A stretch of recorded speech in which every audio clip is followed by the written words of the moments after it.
Quick one before we get started. I am extremely excited to share that I am going to be a guest speaker for the Revenue Leaders Working Lunch at the upcoming Seismic City Tour in Sydney on the 31st of March. And you are invited too.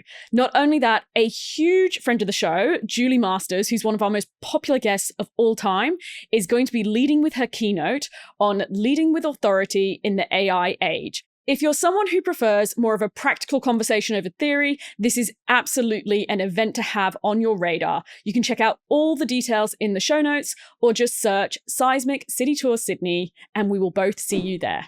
Relevance and existential survival are kind of on the table now for every business.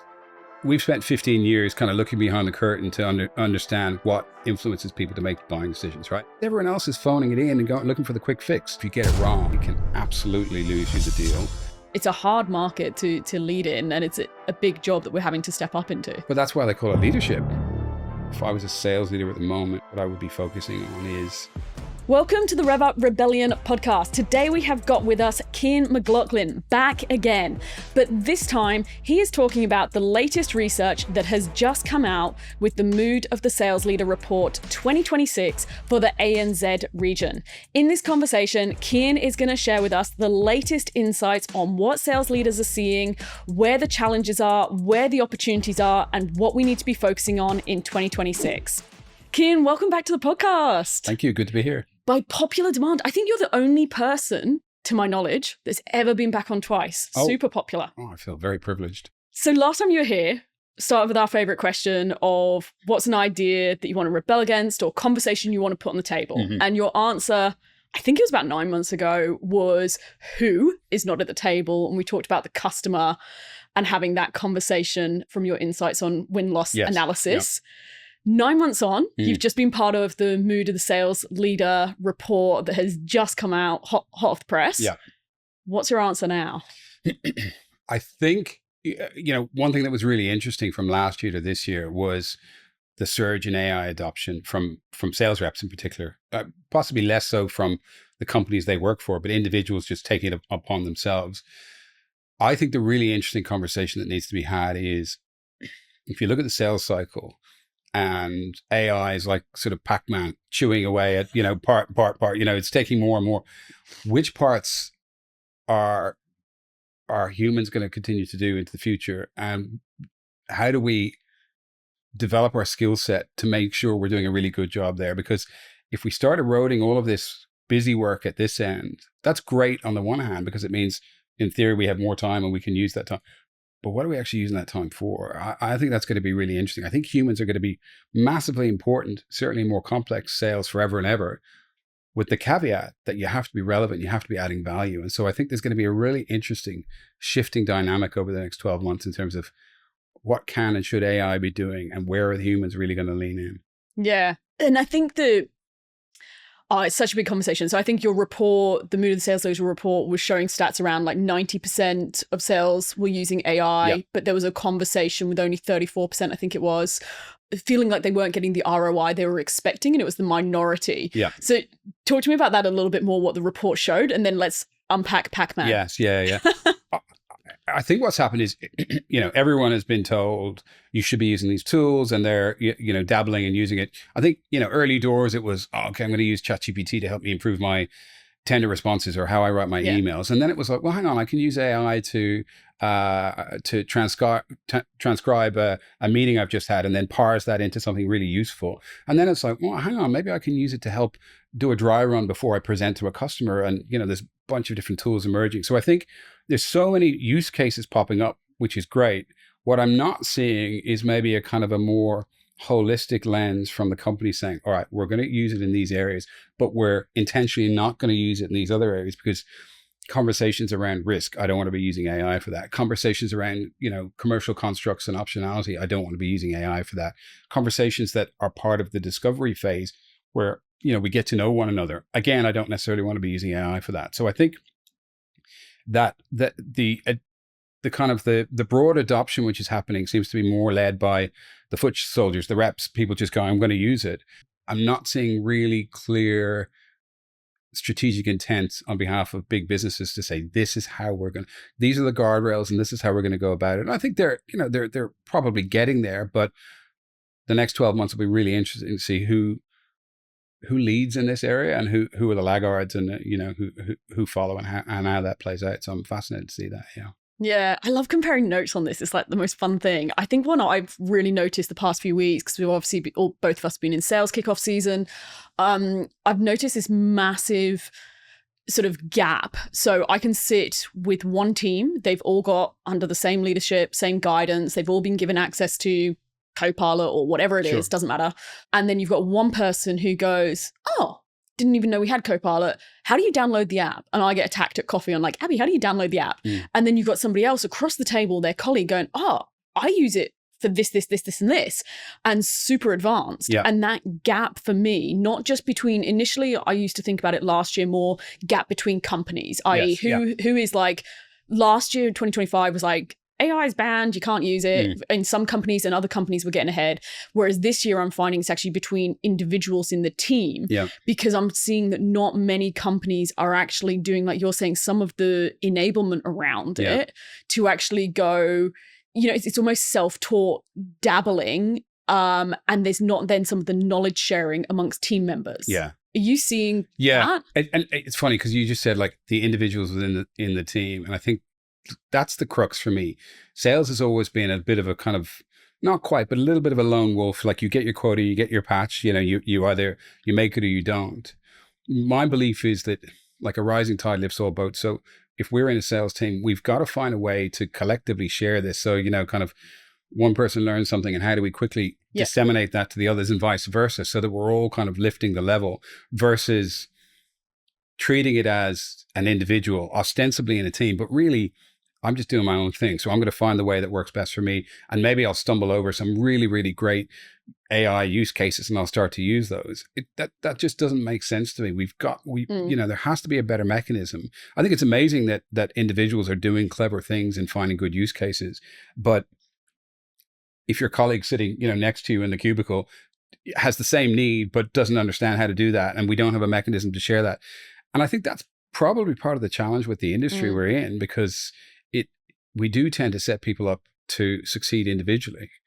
I remember working in an organization that we spoke about earlier on, Cognos, years ago, and we had our individual targets, but then we had a team target as well. And what that did was really, really interesting. It meant that we were all kind of supporting one another to get to that overall target, because there was some incentives that were going to be good, but it just created this really different cultural dynamic within the team that I've never seen before or since. Now, I'm not suggesting every company has to do that, but some way to create some genuine teamwork amongst the individuals, particularly as it comes to these kind of topics of like, how are we adopting AI, or how are we adopting any new technology, or what are we learning, or what are we seeing in market that's, causing challenges, and how do we get around that? I think there's potentially a missed opportunity there in a lot of organizations to say, well, let's just use the collective wisdom of our team and maybe support them a little bit around that. Yeah. And it's interesting how quickly, I love that point that you raised, because I think it's interesting how quickly that can turn things around. Like we've been doing challenges with teams and doing like a 30-day challenge, or encouraging, right, team meeting, take over, story time, give us your use case, or what have you been doing?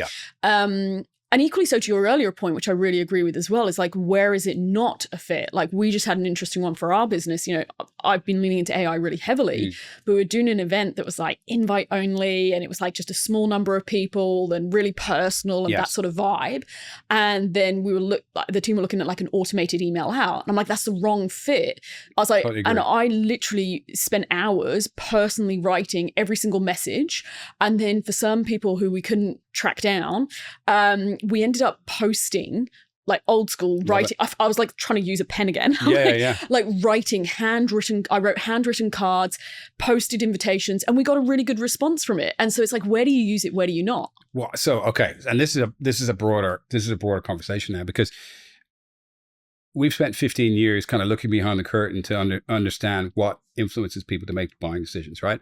And one of the things you've just alluded to there is like right at the front of the list for me, which is the more effort you put in from a tailoring perspective, the higher the probability the customer or prospect will reciprocate back that effort because they will notice it and they'll see it. Yep. Particularly if they're looking at other competitors, they'll compare it and they'll go, and I had a really good example the other day. So I've been doing some work with a relatively small company and they have a salesperson who's new to the role, but has come from the industry. And she was freaking out a little bit, going, oh, you know, we have this huge tender response and we're going up against all these much, much bigger companies. I was like, right, forget about them. Just do your discovery, like have really thoughtful conversations, really unpack this.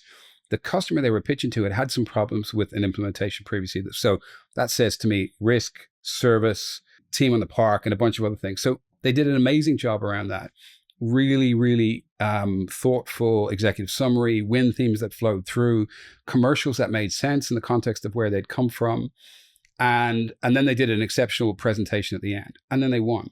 And then she did a debrief with the customer. The customer was like, your response was so much better than everyone else's. Like you'd effectively already won at that point, pending what the meeting was going to be. And then that was an amazing meeting because it was just so thoughtful in the way you approached it. This for me, and this ties back into the AI conversation as well, is that in a world of AI, in a world of automation, those who tailor, those who take the time to do really good, thoughtful discovery and then play that back in the form of genuine win themes that really resonate, you're just going to step out of the pack because everyone else is phoning it in and looking for the quick fix. So do the opposite. I saw someone talk about, you know, we're going back to the 1950s in terms of like leaning into service, leaning into the human connection, leaning into all those things. It's like unplugging. So there's going to be a weird, interesting change over the next couple of years as people, I think, starts to push back against some of this automation and AI. It's already beginning, and then find the happy medium. But the irony is, I think those individuals are going to be much, much more successful in a complex selling environment because risk has jumped to the top of the food tree, as we talked about previously. So in a world of risk, you stop selling and you definitely become more of an advisor, a guide, you know, someone that can be trusted. So I think there's a really interesting play here around where do we use it? Where do we stop? And then how does the personalizing, tailoring piece allow us to kind of shift the dynamic completely? Yeah. And it's going to be a hard line. Like I've decided recently, I'm just like, I am doubling down on AI, and some of the use cases that I've seen, some of the sort of people I've been speaking to and stuff you've been reading, it's like mind blowing, like wrapping your head around it. It's just like, oh my God. I said to my husband, I'm like, I feel like I need to resign and just full-time research to even vaguely understand it. And it's kind of interesting, like some of the opportunities. We just had HubSpot on the podcast and they were talking about the increased revenue per head they've had since helping their team with AI agents. Clearly got a head start there with their own technology. But I think it's going to be an interesting line of like, where does that make sense and 100% go AI, and where actually is it brand damaging, I would go as far as saying, because actually in that instance, you should have had the conversation or you should have personalized in a human way. Yeah.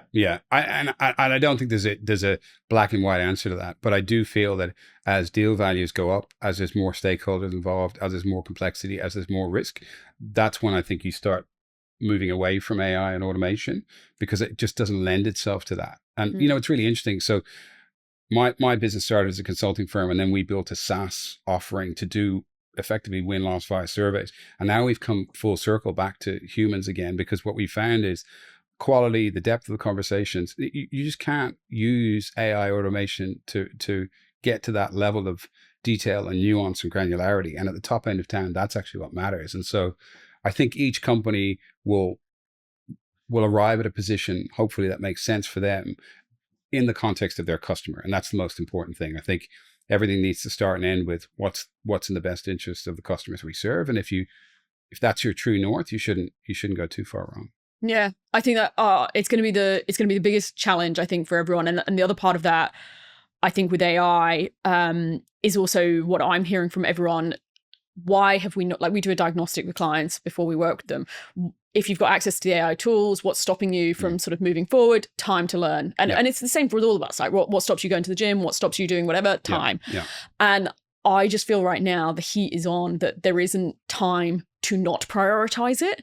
And I do think we need to start leaning in to go, right, actually, for our world, for our business, yes, this makes sense. That doesn't, and so on. But I think that we don't have time, I think, is high risk. Well, I think, you know, if we look at the folks at Kodak or BlackBerry or, other businesses that didn't have the time to do the thing that ultimately would have saved them. That can't be an excuse, because like relevance and existential survival are kind of on the table now for every business. So you have to prioritize it.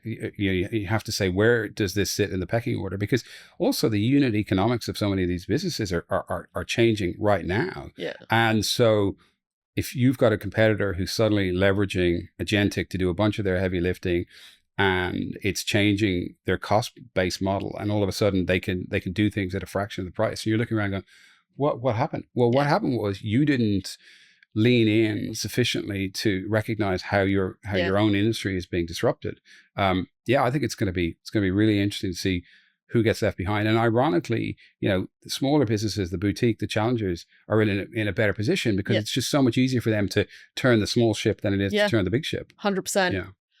So stepping back from AI, I'm sure we'll circle back to AI. I went down that rabbit hole fast. I want to come back to the Mood of the Sales Leader report. What else for you sort of stood out as some of the key findings? There was one that kind of really smacked me in the face, which was the diminishing budget for development of salespeople over the last period of time. So, it went from, I think it was somewhere around $5,500 in 2024 to like $3,500 in 2025. And yet the correlation to that was the vast majority of salespeople are saying, I want more development. I want more focus on my career development, my skills development. So you've got this kind of dichotomy where on the one hand, businesses are spending less on this. And on the other hand, the salespeople are saying, I desperately need this. And that really struck me. And I don't know what the solution to it is. Maybe the challenge is that the companies don't believe that they're getting ROI from it, and so they're deprioritizing it, or maybe they just don't have the budget. I was doing a keynote last week to a bunch of salespeople, and my feedback to them was, in the absence of development budget or sales training or enablement budget or whatever, you've got to be accountable for this for yourself. You've got to step up. There's never been an easier time to self, develop, and there's probably never been a more critical time to keep your skills crisp and relevant. So I think I'm hoping that businesses will start to reprioritize this, but if they're not doing it, or if you're working in an organization that isn't doing it, you've got to get on the front foot. I was guilty in the past of only ever doing the training that was put in front of me. And that may or may not have been relevant. And sometimes you're too busy to do that because you're, chasing your quota and all those things. And you think it's super important. Like, you've got to be loyal to your own career path first and foremost, because that's the thing that's going to sustain you. And I feel like there's a bunch of sellers, particularly maybe some of the more seasoned sellers, who've they're dining out on past glories and the things that made them successful in the past. I don't necessarily think will continue to make them successful in the future. So I really feel the professional and sales professional is the bit we've got to be earning day in, day out at the moment. And we've got to be proactive in how we do that. Yeah. And it's a hard one because I'm the same. Like, I think about when I was in sales and you got told you're going on sales enablement and you're like, oh God, it was a punish. And I get that. And, you got someone chasing you for a quote and you're under the pump, and I 1,000,000% get it. But then I also see now, like, the lens you and I get to see, which is like, you have got to keep like evolving. On Instagram the other week, there was that trend of everyone was doing, you could have done this. They were doing their 2016 throwback photos. Oh, okay. We were just talking before we started recording back here and find an old camera with developing photos. But there was that trend. And so I was like, okay, I'm going to do it for sales, and looked at 2026 versus 2016 of like the sales skills that Gartner at the time were ranking and compared them. Yeah. And it was so different. Yes, of course, the fundamentals around relationships and listening and all those sort of fundamentals. But no one had, ability to leverage AI. We weren't talking so much about the ability to embrace change and adapt. We weren't talking about several other skills. And so I think that for me, it's that don't stand still. And I think I'm holding myself to account on this as well, that, calling myself on my own BS when I'm going, I just don't have time to then go, I don't have time to not right now, exactly like we're talking about AI. 1,000%. And I think if we take it up a level, like we've talked about the reps and the individuals and even the sales leaders, if I was in the SaaS industry right now, I'd be quaking in my boots because, for 10 years, the long tail of continuous revenue model worked. And the VCs loved it and the PE firms loved it and the SaaS companies loved it and customers kind of tolerated it. But now that's falling apart. And, you know, there's, I suppose, you know, kind of like AI on the side starting to come in and eat the lunch of SaaS, but also there's consolidation in tech stacks and there's a bunch of other things and there's massive pressure on budgets and, you know, people are resistant to change and there's risk and there's all these different things. And SaaS companies are just caught in the middle of this. So I think much as we all as individuals need to focus on our relevance and keep our axe sharp, as it were, that industry in particular desperately needs to, you know, have a long, hard look at how are we going to be relevant in terms of the things that we do over the next 3 to 5 years, because otherwise there's a fast approaching cliff that's going to take out a bunch of those companies. Yeah. And I think it's hard, I think it's hard for leaders to lead during this time. You know, you got the pressure to hit your numbers, you got the pressure to start future-proofing, you got the pressure to start learning AI, you've got the pressure of the market in the current environment. It's a hard market to lead in, and it's a big job that we're having to step up into. But that's why they call it leadership, I suppose. I mean, I don't mean to be flippant. I don't mean to be flippant, but that's the point. Like, you know, leadership is relatively straightforward when everyone's hitting quota and we're growing kind of exponentially. It's when things get messy and confusing and when we have to make hard decisions and neither path looks particularly enticing and you've got a whole group of people saying like, what do we do? What do we do? You know, and they just want you to be really clear and confident in the direction, even if it's like, we're going to take us over the cliff at speed rather than inch there over time. There's a huge amount of nervousness. I saw an amazing post this morning from Nick Mehta, the CEO, I think he's now chairman of the board at Gainsight, talking about what happened to them in 2017 when they'd kind of exhausted their total addressable market and their growing had decelerated. So they went out to get more funding and had like 50 meetings with institutional organizations, none of whom would give them any more money. And they, you know, and he was like leading the business at that point. And so they had to then pivot back, get some debt and get themselves to profitability because there was no other way forward. And ironically, that was the thing that ultimately got them to the point of being acquired for like $1 billion because they were forced into that predicament. So I think there's a lot of businesses are going to be forced to look at how they're going to continue to grow. And hopefully for some of them, they will make decisions that might seem scary in the moment, but ultimately will set them up for long-term success and maybe take them off that, you know, series A, B, C, D, E round and down a path of a longer term, more successful business. I don't know. It's going to be interesting.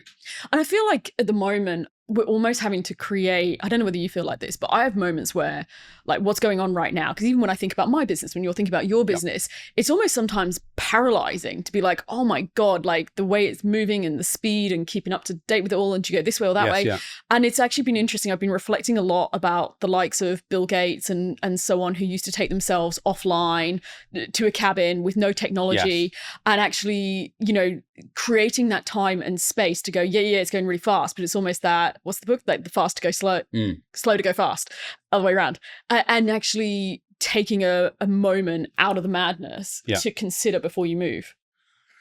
You know, I very deliberately in the last probably 12 to 18 months have simplified a ton of aspects of our business. And it was painful to do that. And there was a bunch of stuff that was costly and painful and challenging and awkward and uncomfortable. But coming out the other side of that has just been like a breath of fresh air, because as a result, I've got less priorities. It's easier to focus on the key things.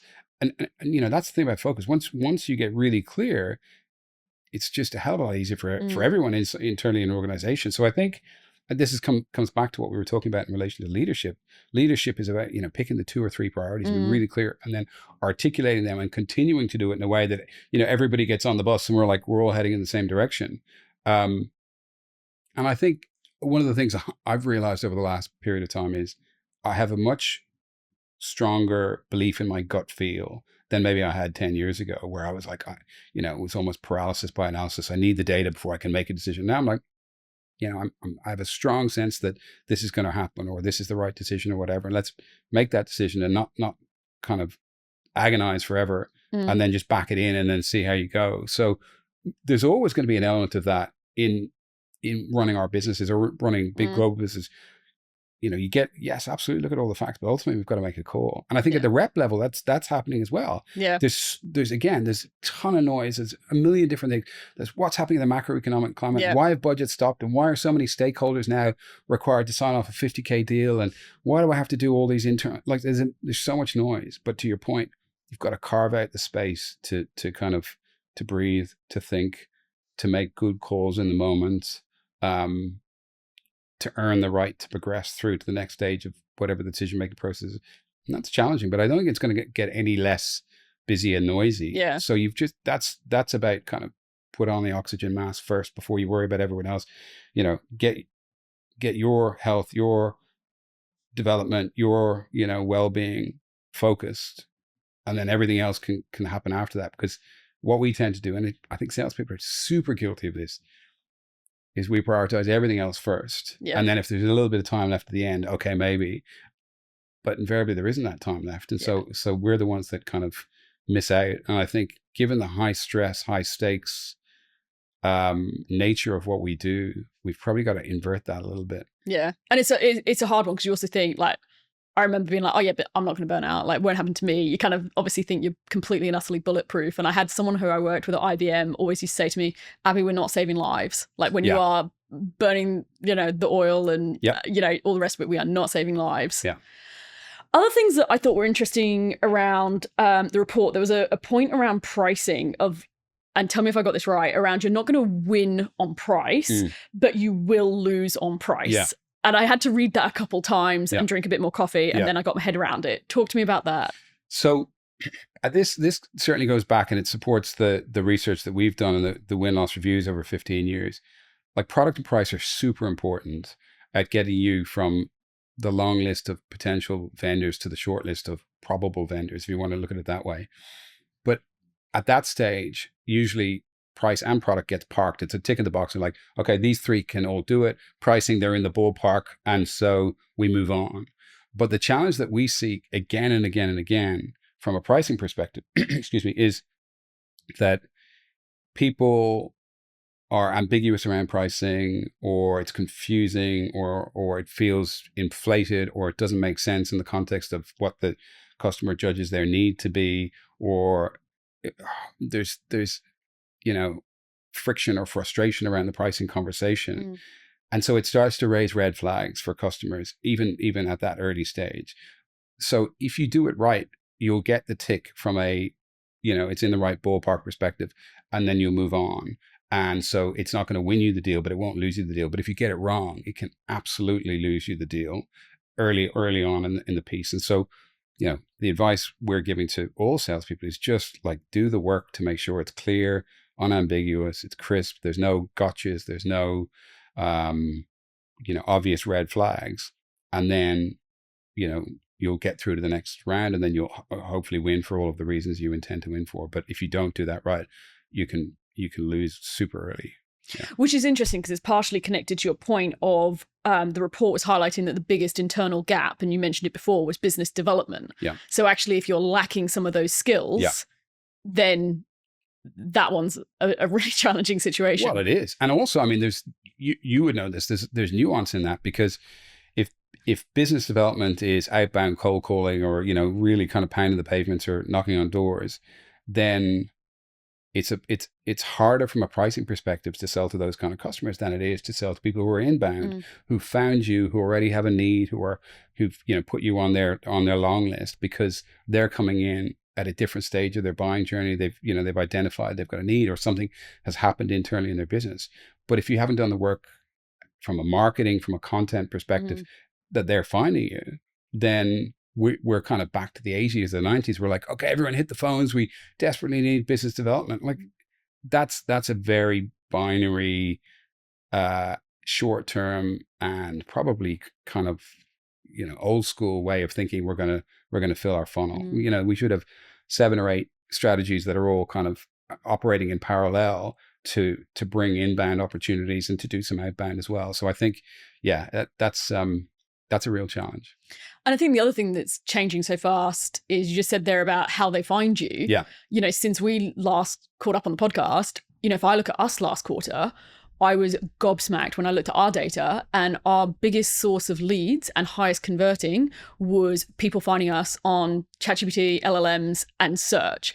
And I was gobsmacked because in my business, in the world we operate in, it's often, it's from referrals or it's from us doing really strategic work over a long period of time to build those deep relationships. It's not ChatGPT. Yeah. And it's been really, really interesting when I've been talking about this at kickoffs recently.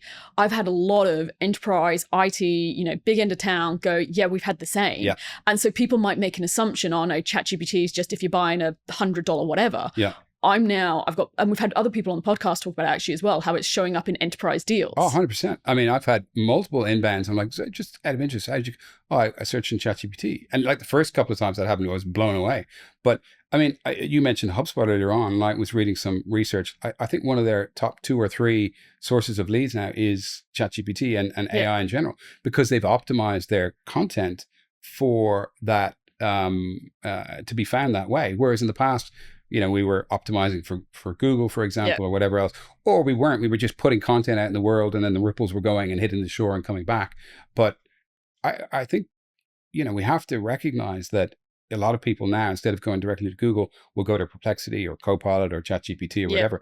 So the question is, are we going to be found? And if we're not, what do we need to do to ensure that we are? Because it's not going away. Yeah. And that actually brings me really nicely to the other thing that stood out for me in the report and actually surprised me was that sales and marketing alignment is up. Oh, yeah. I nearly fell off my chair on that one because I was like, it's been the age-old problem. But in this world, that is an issue, because if you ask the question, then how do you get found in LLMs?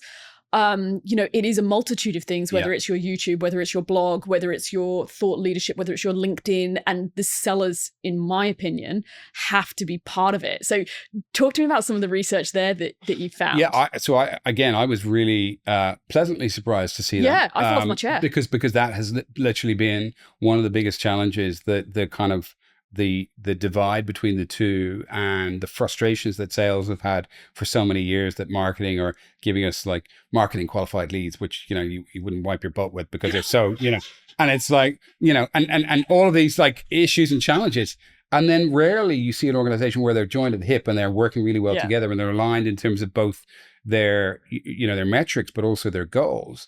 And I think marketing is going to have a massively important role to play. If you almost put like AI at the center of the circle, and then all of the different pieces coming out are, what are all the different things that could feed in some way, shape, or form? And you've mentioned quite a few of them. And then whose role is it? It's the leadership, the sellers, marketing, customers in terms of, great customer content. It's that kind of mind map of where does everything need to come in order to feed in here, in order for us to show up in the right way at the right time.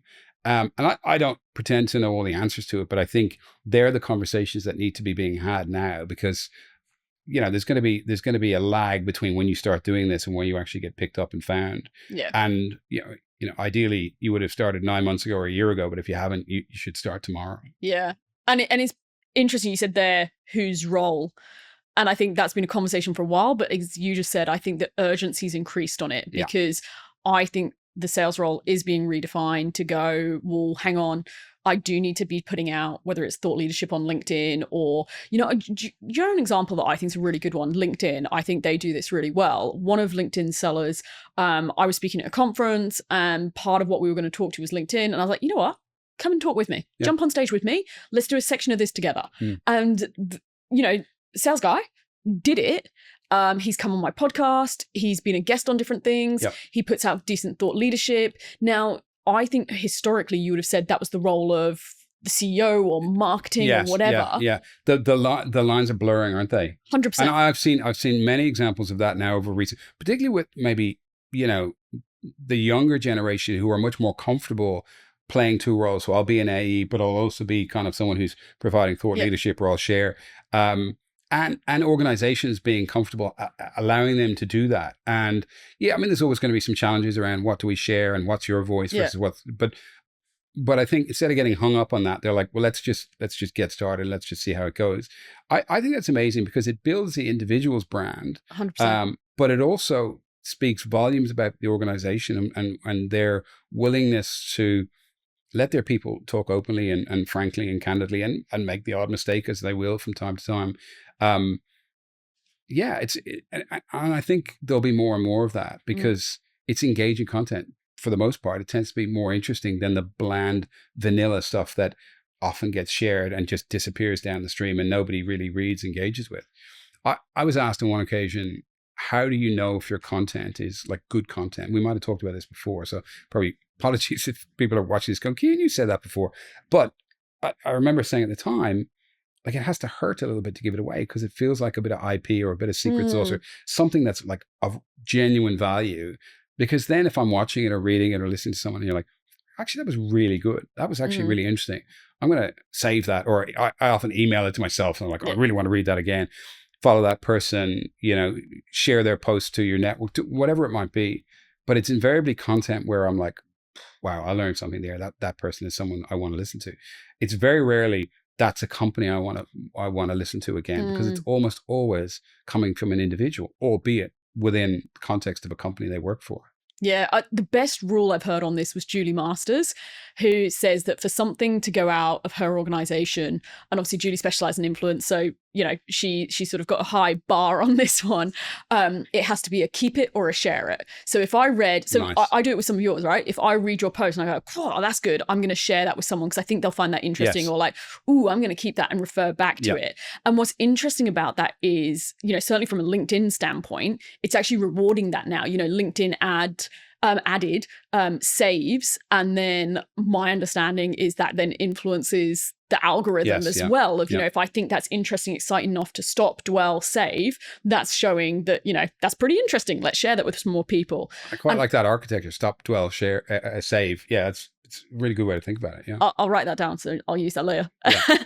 But I think that it also is a missed opportunity that I'm seeing right now, because what I'm noticing is, Deloitte, they got their first corporate influencer, I think it was quite a while ago now. Yes. And I think that a lot of the time, a lot of brands are starting to increase their marketing spend on influencers outside. Yeah. And actually there's the missed opportunity of the influencers internally. And the reason that piqued my interest as well was you were talking in the report about marketing budgets being down. And if your marketing budget's down, but yet you've got this sales force in front of you who could all be your influencers. Absolutely. Yeah. And it's such a good point. And I think that pertains not just to the marketing piece, it also pertains to the sales piece, because, we might have consultants embedded in organizations who could be an incredible extension of our sales team in terms of like, where do the leads come from? And, how do you, increase wallet share in your existing customers? Because it's a much better, but we haven't connected the dots. So I think there needs to be a fresh look at, where does content come from? Where do leads come from internally in organizations? What's the conduit? What's the mechanism? Do people in those positions even understand that there's an opportunity to do this? And also from a seller's perspective, it's more fun, it's interesting, but it also allows you to step out of the pack from a global sales perspective. So now you're someone who has something different and interesting in their kit bag beyond, I've made President's Club 5 times in a row, and so I think, not everyone's going to do it. Not everyone's going to feel comfortable. Not every company is going to feel comfortable having all their reps suddenly becoming internal influencers. But I definitely think there's an emerging opportunity that needs to be looked at more closely. Yeah, me too. And I think it's changing your understanding of the word influencer, because I think it's got a negative like someone said to me like, oh, Abbie, are you an influencer? And I like cringed and was like, oh God, because you just think of like, a completely different connotation. So it's changing your relationship. There almost needs to be another word for it in a B2B context, so it doesn't have that same negative connotation, but it does speak to, that concept of influence is a lot of what the sales role is all about, really. Yeah, I agree. So what else stood out for you in the report that we haven't touched on that you think, any revenue leader listening, needs to know? I think if we go back to the sales cycle, looking at the challenges that sales reps were calling out. So they were saying sales cycles are elongating. That's been a really consistent trend. Budgets are dropping. More stakeholders being involved in the decision-making process. So I've certainly seen that over the last 12, 18 months, and I don't think that's going to change. And so then that begs the question, in an environment where there's longer sales cycles, more people involved, more complexity, lower budgets, how do you achieve your number? How do you keep making inroads? And what that also means is, more competitors fighting for, for a smaller piece of the pie, new emerging competitors cropping up all the time and trying to disrupt around the edges. And I think, it's a perfect kind of full circle moment to come back to, like, you've got to execute on the basics. Like, I think you and I, when we last chatted, I said, most of the time, what we see is you're not 50% better or worse than your competitors. All these tiny little increments of 1% and 2% at different stages of the customer buying journey. So, was our content really good and, easily accessible? 1%. When we showed up, were we responsive? Did we ask good questions? Did we follow up in a tiny 1%? When we presented, was our proposal, was it 1%? Were we patient? Did we engage well? 1%, all these little 1%. We're the extension of the brands that we work for, right? All of us, customers cannot distinguish between, you work for IBM, or you work for SAP, you're the personification of the brand in their eyes. And so quite often they're making a buying decision first and foremost about the people that they've interacted with from the vendor before they're even deciding on the product or service or technology. I think that's really important for us all to keep front of mind, that how we show up really matters. That professionalism really matters. That care and attention to detail really, really matters. And it does influence the outcome in a material way. So with all of these other things, which are kind of beyond our sphere of influence, just get back to really nailing the basics. If you do that, you put yourself in a reasonably strong position to, continue to be successful, I think. And I think that also speaks to what I took away from the report as well, was that execution factor. And I'm obsessing on this at the moment, and I talk about it like a broken record on on my soapbox of some of the time we know what to do, but we don't do it. And it's that, gap between that knowledge and that execution. And something that came through for me really strongly in the report was like 2026 is about actually our ability to execute in a noisy, loud, busy, overwhelming, fast, all the things that we've just talked about market, and actually nailing execution. And like you said earlier, narrowing it. I like when you said those 2 to 3 things. So I follow the 4 disciplines of execution, which is those 2 to 3 things. Did that stand out for you around execution? Yeah, it did. And one of the things we've heard most consistently, which really frustrates me over the years, is why do we lose deals?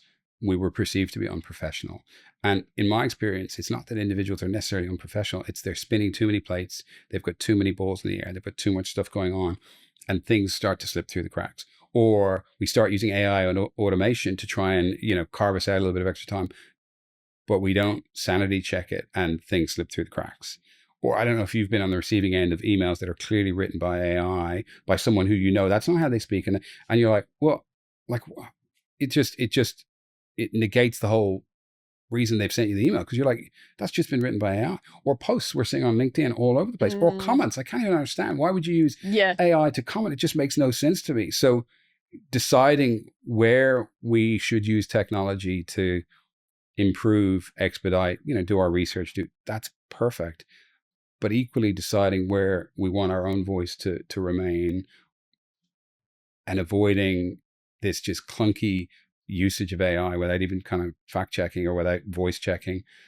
We've got to be super, super careful around those kind of things, in my opinion, because otherwise, like, why do I need you? If you're outsourcing 80% of what you do to AI, like, why do I need you in the first place? If you think you can get rid of a huge chunk of what you're supposed to be doing and it's not going to impact the outcome, you're kind of trying to make yourself redundant. So we've got to lean into the things that we're really good at, in my opinion.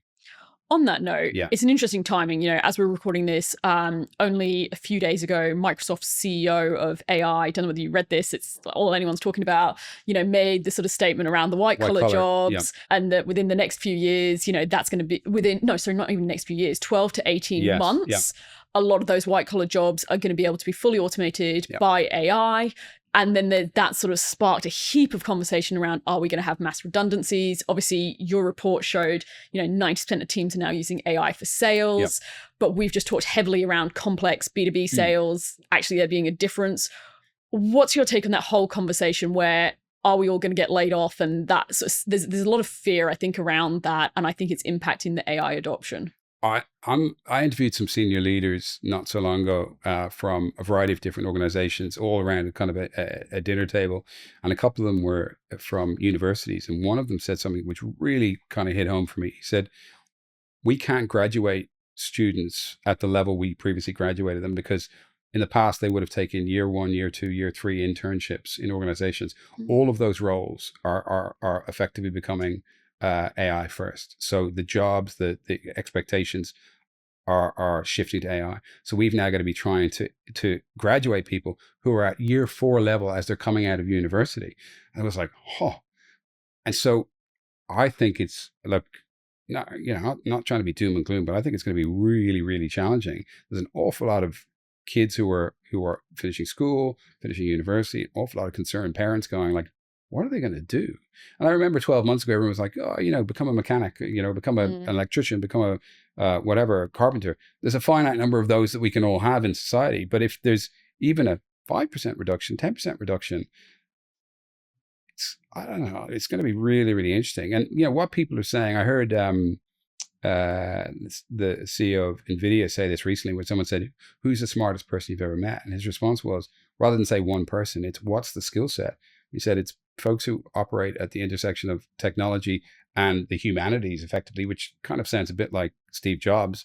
They can see around corners. They've got a really good understanding of human dynamics. They can read people. They can, So I thought it was fascinating coming from an individual, of that standing.